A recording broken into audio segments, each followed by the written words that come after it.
Here's a segment from a recent Gun Talk radio episode. You can listen to all the Gun Talk radio podcasts however you tune in, or check out guntalk.com for more. Well, hang on, buckle up, because there's all sorts of things going on. We are actually doing this. Normally we're live. We're doing this recorded today because we're all headed for Las Vegas for the SHOT Show. And so I pulled together a bunch of my friends from the industry to talk about what's new, what's going on, and remembering that if it came out in the last 6 months, it may be old to them, but it's kind of new to the rest of us. So there you go. Also, it's just fun to bring in some of the folks I've known a long time, some of my friends. And boy, you talk about qualifying there. We're joined right now by Linda Powell from Mossberg. Hello, old friend, and I don't mean old. Good morning, Tom. How are you? I am well. My God, we've known each other a long time now. We have. Let's not tell everyone how long. I think they can do the math.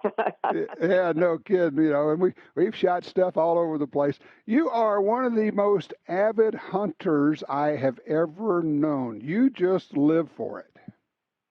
I do, and it's so funny. Most people that know me don't realize that I didn't start hunting until I was in my late 30s. So I always laugh and say I just had to go at it twice as hard because I had a lot of catching up to do. But I love hunting everything. You do. What happened to get you into hunting, to give you that spark? Because it just drives your life now. It does. You know, it's so funny. I left the medical field and was looking for something else to do, and I got hired with Remington at the time, and they brought me in as an administrative assistant in the PR department. But been there just a short time, and the guys said, hey, do you want to learn to shoot? And then that naturally led to the next question, do you want to try hunting? And so people laugh when I tell them my very first hunt was a bear hunt with a muzzleloader. Oh, my gosh. That kind of shows you how naive I was. I didn't realize everybody didn't start out like that. And they created a monster. My gosh. It did. You know, I was successful, and I remember that moment walking up and thinking, oh, my gosh, I'm a hunter now, although little did I know what that really meant and how my life would change. Yeah, it's kind of like, you've been assimilated by the Borg now, so there you go. So you've been at Mossberg how long now? A little over 12 years. Yeah, it's been a while. You know, and you've seen amazing changes in the company, because for a lot of us who've been around a long time, we think, oh, Mossberg, they make pump action shotguns. Nice company, and you go look on the website now, and you're going, holy moly, handguns, shotguns, rifles, and even other things that are guns that are not in those categories. What a different company. No kidding. I mean, the transition over the last 10 years has just been amazing, and I'm just really thrilled to be part of that. But you know, I think part of it is people just didn't realize how innovative Mossberg's been. You know, pretty humble company. We weren't great about telling our story and sharing our innovations, and I think we're doing a better job of that now, too. Don't you think that kind of came out of the New England ethic of Mossberg? Not bragging a lot? Yeah, absolutely. I mean, from the very beginning, the founder of the company, his philosophy was, if you build a good product, people will buy it, and he wanted to make it at an affordable price so everyone could enjoy it. And he didn't really feel like you needed to pat yourself on the back or, toot your own horn, that the products would speak for themselves. But, the world has changed. It's become very competitive. There are a lot of great products out there. Right. Oh, yeah, clearly. So when people ask you, what does Mossberg do? I don't even know how you start to tell them, because I'm looking at all you got innovative things. I mean, we all know about the Mossberg 500, right? And even maybe a lot of people know about the 590, and, but it just goes on and on and on. And it continues. I mean, we'll be announcing quite a few new things at SHOT Show and as the year progresses. But, yeah, I mean, everything from, handguns now, people are surprised to hear that, but we've been back in that business now for several years. Right. The other guns that you mentioned, our Shockwave, which is the pistol grip firearm that doesn't fall into any specific category. It's not really a shotgun, even though it's based on the pump action platform. Mm-hmm. We've been in the rifle category now for quite some time. In fact, I'm really excited about one of the new Patriot rifles that we're introducing at SHOT. And then, we don't step away from shotguns either. We have pump actions, autoloaders, over and unders, so pretty much all the categories. Well, now, this show that we're doing right now is going to actually air on Sunday, start of SHOT Show. So you can go ahead and tell us what you guys are going to be introducing there because it'll be actually out by then. Well, that's true. And one of them we actually leaked out last night. So that's the Patriot Long Range Tactical Rifle. I'm looking at it right now. I'm looking at it on your website. I'm going, what is this thing? Yeah, so it is based on our proven bolt-action platform, but what we've done is we've dropped it into a chassis system that just gives you a lot more versatility and ability to add accessories. So the forend has M-lock system for you to add accessories. The stock itself has adjustability for the length of pull and the comb height just by simply turning a knob and raising the comb up. It's fed by AICS magazines, which gives you some versatility there. You can use aftermarket magazines. Mm-hmm. And it's coming in the popular long-range calibers, 6.5 Creedmoor, PRC, and 308 Win.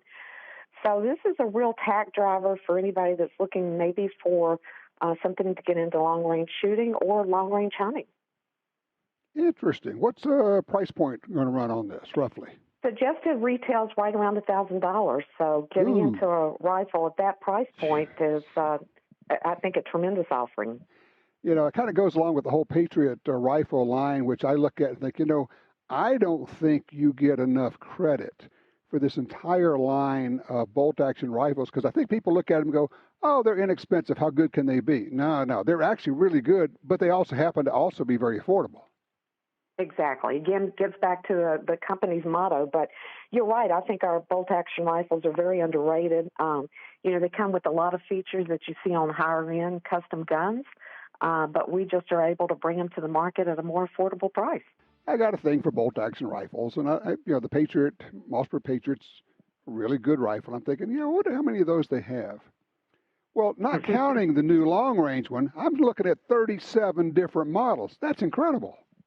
It is. That's what I was going to say. Most people don't realize. Probably for every application that you can think of. We've got Predator models. We've got long-range models, just your classic hunting rifles. There's combinations, so you can get them already scoped and set up ready to go. Just grab a box of ammo, and you're ready to head out in the field. And, you're looking at prices starting, MSRP at like under $500 for some of these. Correct. Yeah, exactly. You can actually, if you're looking at street price, you can get in under $500 on some of the synthetic models, and we have beautiful walnut stuck versions that are around $700. Yeah, it's gorgeous. Now the only thing you don't have, and I'm going to be just the next one because I know everybody beats up on it. We got to have some left-handed models. We just got to. I know if you just get you and all of your left-handed friends to buy one, right? Yeah, exactly. Of course, I'm not left-handed, but left-eye dominant, so I shoot. I can run them right-handed, and I'm sure that at every trade show, there's probably just a bunch of us, nut bars who come up and say, yeah, that's all great, but where's the left-handed one? Yeah, no, it's a common question. You're exactly right.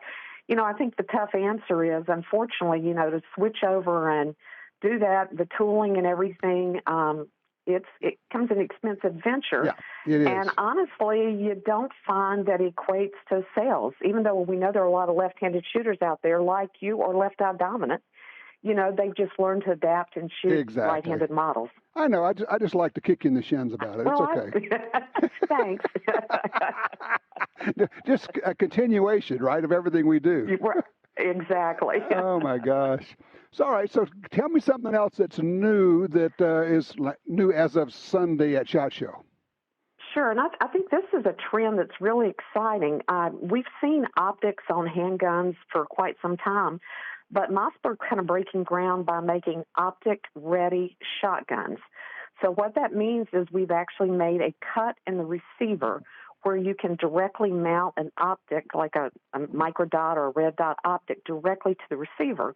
And the beauty of that is just eye alignment. When you throw that shotgun up, your eye's going to be properly aligned with that sight.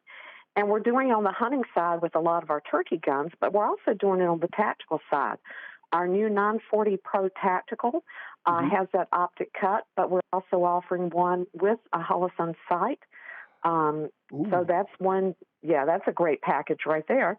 And then we also, the 590S, which you may recall is our pump action that handles the shorty shells.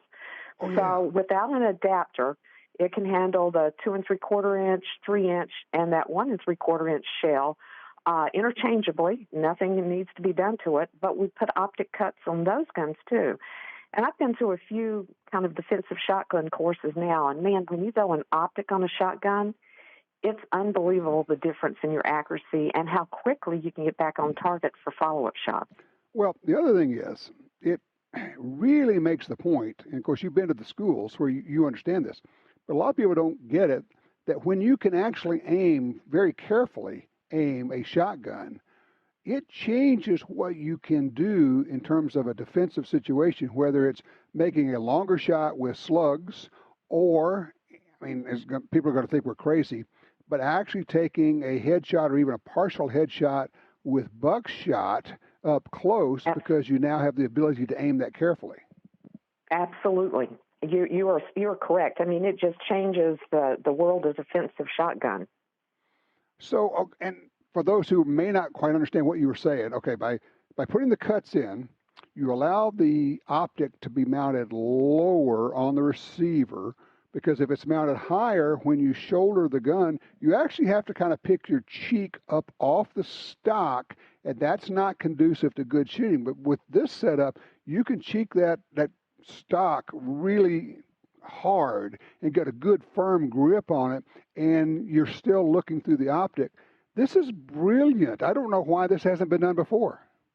You know, that's what we kind of all said when we saw it. Like, why have we waited so long to do this? It's just night and day difference. I used it on my turkey gun all last spring, and it was unbelievable. But like I said, taking it through a defensive shotgun class just changed my whole mind on optics and shotguns. Well, it also gets people out of that silly thinking of, oh, it's a shotgun, I can just aim it generally in the direction, it'll hit everything. And we know that's not true. Right. So that does not work. All right, so what else you got? Well, like I mentioned, lots of new turkey guns, and that's pretty exciting because we're moving into the smaller gauges.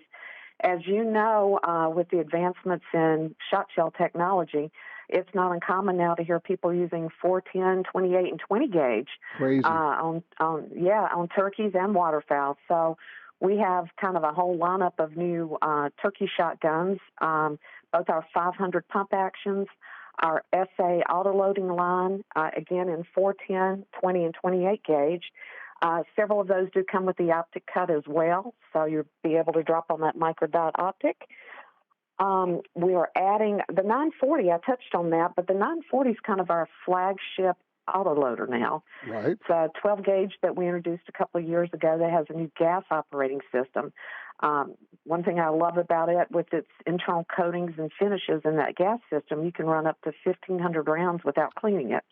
Ooh, nice. Yeah. And the gun also has lots of adjustability. So for someone like me who's a little bit vertically challenged, I can take that length of pull down to, you laugh, but it's true, 12.5 inches up to 14.25. So that allows this gun to be fit to a lot of different people, you know, and shoot it comfortably, because that's one of the keys of shotgun, too, that people don't realize. You know, a shorter stock's a lot easier to accommodate than one that's too long for you. Oh, yeah. It's really hard to shoot something that's too long for you. And the gun that fits you when you're out there, you know, in August probably will not fit you when you're in the duck blind wearing 14 different layers. Right. That's a great point. And so just by switching out the inserts and the recoil pad, you can change that length of pull. So we have that 940 now available in field versions, both synthetic and walnut, turkey guns, the tactical guns, waterfowl guns. So there's really a 940 pretty much for any needs you might have. Handguns, shotguns, rifles, and others, shockwave cruiser, those. Man, you're just all over the place. Linda, thank you so much for spending some time with us. We'll see you at SHOT Show. That sounds great. Look forward to it, Tom.